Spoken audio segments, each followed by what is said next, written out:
अस्सलाम वालेकुम व्यूवर्स, आप देख रहे हैं अहमद ऑनलाइन और मैं हूं अहमद ज़ुबैर। व्यूवर्स, जब से एहसास प्रोग्राम शुरू हुआ है तब से लेके अब तक हम आपके लिए इस यूट्यूब चैनल के ज़रिए जो नई अपडेट्स आ रही हैं इस प्रोग्राम के हवाले से वो आपके लिए लेके आ रहे हैं। और जितनी पेचीदगियाँ इस पे पैसे लेने के हवाले से आ रही हैं, आपको रजिस्टर कराने के हवाले से आ रही थी, तो हम पिछली वीडियोज़ में इन सारी चीज़ों को डिटेल डिस्कस कर रहे हैं और जो जो आगे मसाइल आ रहे हैं उनके हल के लिए भी आपके लिए वीडियोज़ के ज़रिए आपकी खिदमत कर रहे हैं। तो आज की वीडियो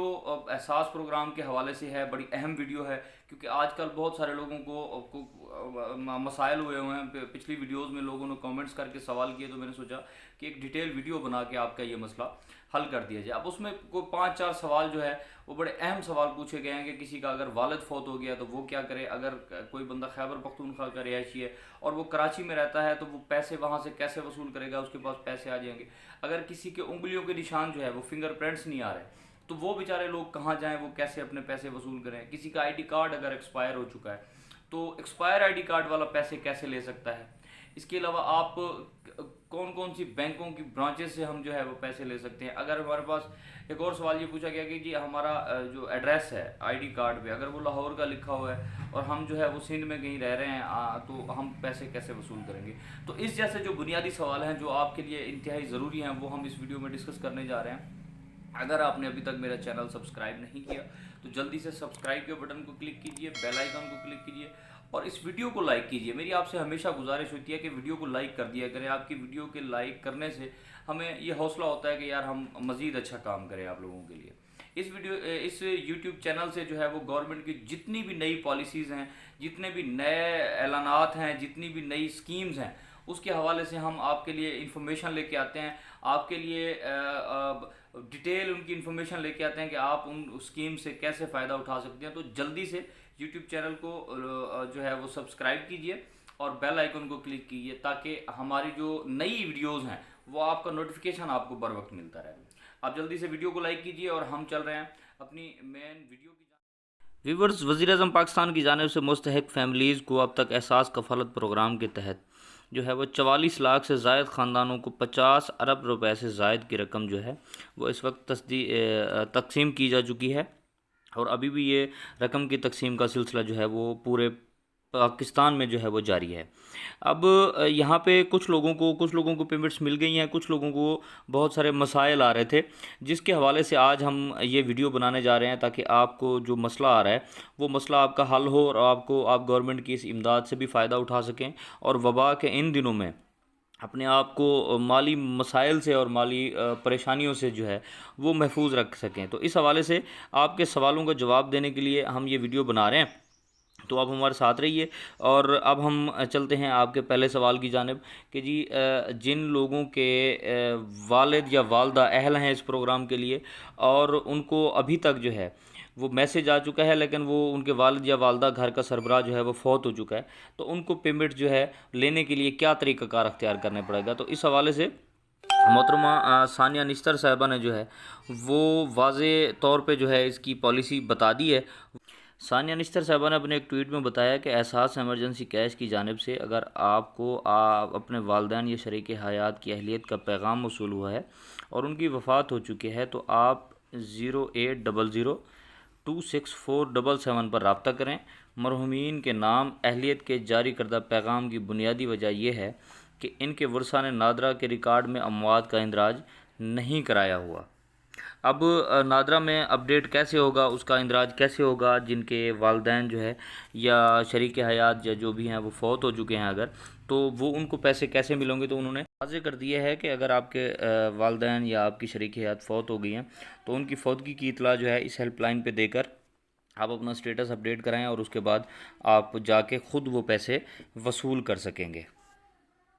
इसी तरह दूसरा बड़ा मसला वो ये है कि कुछ लोग पैसे लेने जा रहे हैं और उनको जो है वहाँ बायोमेट्रिक तस्दीक उनकी नहीं आ रही, उनके फिंगरप्रिंट्स नहीं आ रहे वहाँ पे। तो इस हवाले से सानिया निश्तर साहब ने अपने ट्वीट में बताया है कि अगर आपको अदायगी के वक्त आपकी उंगलियों के निशान बायोमेट्रिक की तस्दीक से नहीं होती तो आपको करीबी नादरा दफ्तर से रब्ता करना पड़ेगा। मतलब आपको नादरा दफ्तर जाके अंगूठे जो है दोबारा लगा के आपको फिंगरप्रिंट्स की तस्दीक कराना होगी। तो इसलिए इसके लिए लॉकडाउन की वजह से नादरा दफातर बंद हैं। जो उन्होंने बताया कि गवर्नमेंट जो है बहुत जल्दी आपकी सहूलत के लिए नादरा दफ्तर खोल दिए जाएंगे, और जिन जिन लोगों की वो बायोमेट्रिक तस्दीक नहीं हो रही वो जाके वहाँ पे अपनी बायोमेट्रिक तस्दीक कराएंगे, और उसके बाद जो है उनको ये 12,000 रुपये पेमेंट मिल जाएगी। अच्छा, एक और अहम सवाल जो कमेंट्स में पूछा गया कि जी अगर मैं खैबर पख्तूनख्वा का या किसी और जगह का रिहायशी हूँ और इस वक्त आर्जी तौर पे रोज़गार के सिलसिले में कराची रहता हूँ, तो मैं पैसे कैसे वसूल करूँगा। तो सानिया निश्चित साहब ने ये मसला भी हल कर दिया। उन्होंने बताया कि अगर आपके शनाख्ती कार्ड पे आपका पता खैबर पख्तूनख्वा का है और आप कराची में रहे हैं रोज़गार के सिलसिले में, तो आप किसी भी बैंकुल फलाह की किसी भी ब्रांच में जाकर कराची से भी ये पैसे निकलवा सकते हैं और उनसे मालूमात भी हासिल कर सकते हैं। तो ये मसला भी आपका हल हो गया, आपको खैबर पख्तूनख्वा जाने की ज़रूरत नहीं है। अच्छा जी, एक और बड़ा मसला कि अक्सर दोस्तों ने सवाल किए कि हमारा आईडी कार्ड एक्सपायर हो चुका है और हम पैसे हमें नहीं मिल रहे, या हमें मिलेंगे या नहीं मिलेंगे। तो इस हवाले से सानिया निश्चित साहब ने ट्वीट किया है कि जिन अफराद के शनाख्ती कार्ड 1 सितंबर 2019 के बाद ज़ायदुल मियाद हुए हैं, यानी 1 सितंबर 2019 के बाद उनकी एक्सपायर हुए हैं वो आईडी कार्ड, तो वो अपने पुराने आईडी कार्ड की बुनियाद पर रकम वसूल कर सकते हैं। मतलब उनके लिए उनका आईडी कार्ड अगर 1 सितंबर 2019 के बाद एक्सपायर हुआ है तो उनके लिए कोई मसला नहीं है, वो लोग जाके अपना पैसे वहाँ से वसूल कर सकते हैं। हाँ, अगर उनका पहले आईडी कार्ड एक्सपायर हो चुका है इस डेट से, तो उनको जो है वो आईडी कार्ड अपना नादरा से रिन्यू कराना पड़ेगा, उसके बाद उसको पैसे मिलेंगे। 1 सितंबर के बाद वाली एक्सपायरी जो है वो एक्सपायर नहीं होगा, तस्वुर होगा, और उनको इसी कार्ड की बुनियाद पर जो है वो रकम उनको वहाँ से सेंटर से मिल जाएगी। अच्छा, जिन लोगों को ये मैसेज आ रहा है कि आपको अहलियत के बारे में क्वाइफ की जांच पड़ताल के बाद मुतला किया जाएगा, तो इस हवाले से भी जिन लोगों को परेशानी का सामना था कि हमें पैसे कब मिलेंगे या किस तरह मिलेंगे या नहीं मिलेंगे, तो ये मसला भी जो है वो सानिया निश्चित साहबा ने हल करते हुए अपने अगले ट्वीट में बताया है कि अगर आपको एहसास इमरजेंसी कैश का ये SMS मौसूल हुआ है कि आपको अहलियत के बारे में क्वाइफ की जाँच पड़ताल के बाद मुतला किया जाएगा, तो हमारी जानिब से दूसरे SMS का इंतज़ार कीजिए, जो आपको 8171 से ही जो है वो अगले 10 दिन के अंदर अंदर मौसूल हो जाएगा। तो जिन लोगों को क्वाइफ की जांच पड़ताल का मैसेज आ रहा है वो लोग भी परेशान ना हो, उनको अगले 10 रोज़ में पैसे मिलने या ना मिलने का मैसेज आ जाएगा। जो लोग अहल होंगे उनको पेमेंट आ जाएगी, और जो ना अहल होंगे उनको ये मैसेज आ जाएगा जी आप इस प्रोग्राम के लिए अहल नहीं हैं। तो क्वाइफ की जांच पड़ताल का मैसेज जिनको आ रहा है वो परेशान ना हो, थोड़ा टाइम लगेगा, लेकिन इनको भी जो है वो पेमेंट वसूल हो जाएगी। इस तरह से अपन ये भी वाज़ेह किया है कि पंजाब, सिंध और बलूचिस्तान में आप हबीब बैंक के नामजद रिटेलर्स के ज़रिए, जबकि खैबर पख्तूनख्वा, गिलगित बल्तिस्तान और आज़ाद कश्मीर में और कराची समेत आप बैंकुल फलाह के नामजद रिटेलर से ये रकम वसूल कर सकते हैं। आप उनकी बैंक में जाकर भी ये रकम वसूल कर सकते हैं। आप उनके ATM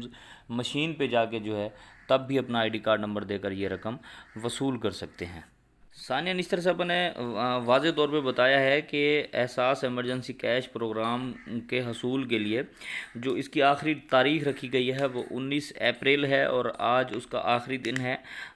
अगर आपने अभी तक ख़ुद को रजिस्टर नहीं कराया तो 8171 पर अपना ID कार्ड नंबर जो है वो फौरी तौर पर मैसेज कीजिए। आज रात 12 बजे तक आप अपने नंबर जो है वो मैसेज कर सकते हैं और आप इस प्रोग्राम में शामिल हो सकते हैं। आज रात 12 बजे के बाद ये प्रोग्राम में आप अहल नहीं हो सकेंगे, ना ही आप इस पर मैसेज कर सकेंगे। तो आपके करीब इर्द गिर्द जितने भी गरीब गुरबार लोग रहते हैं, मुस्तकीन रहते हैं, उनके पास मोबाइल फ़ोन की सहूलत अगर नहीं है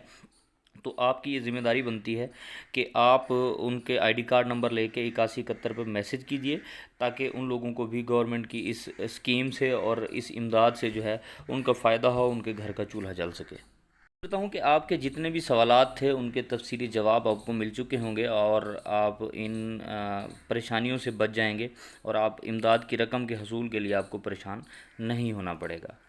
जी तो व्यूवर्स, उम्मीद करता हूँ कि आज की वीडियो आपको बहुत पसंद आई होगी। आपकी इस वीडियो से आपको बहुत ज़्यादा फ़ायदा होगा, और इस जैसी वीडियोस के लिए, इस जैसी अपडेट्स के लिए आप हमारे चैनल को सब्सक्राइब कीजिए, बेल आइकन को क्लिक कीजिए, और नेक्स्ट इस जैसी वीडियो तक मैं आपसे इजाज़त चाहूँगा।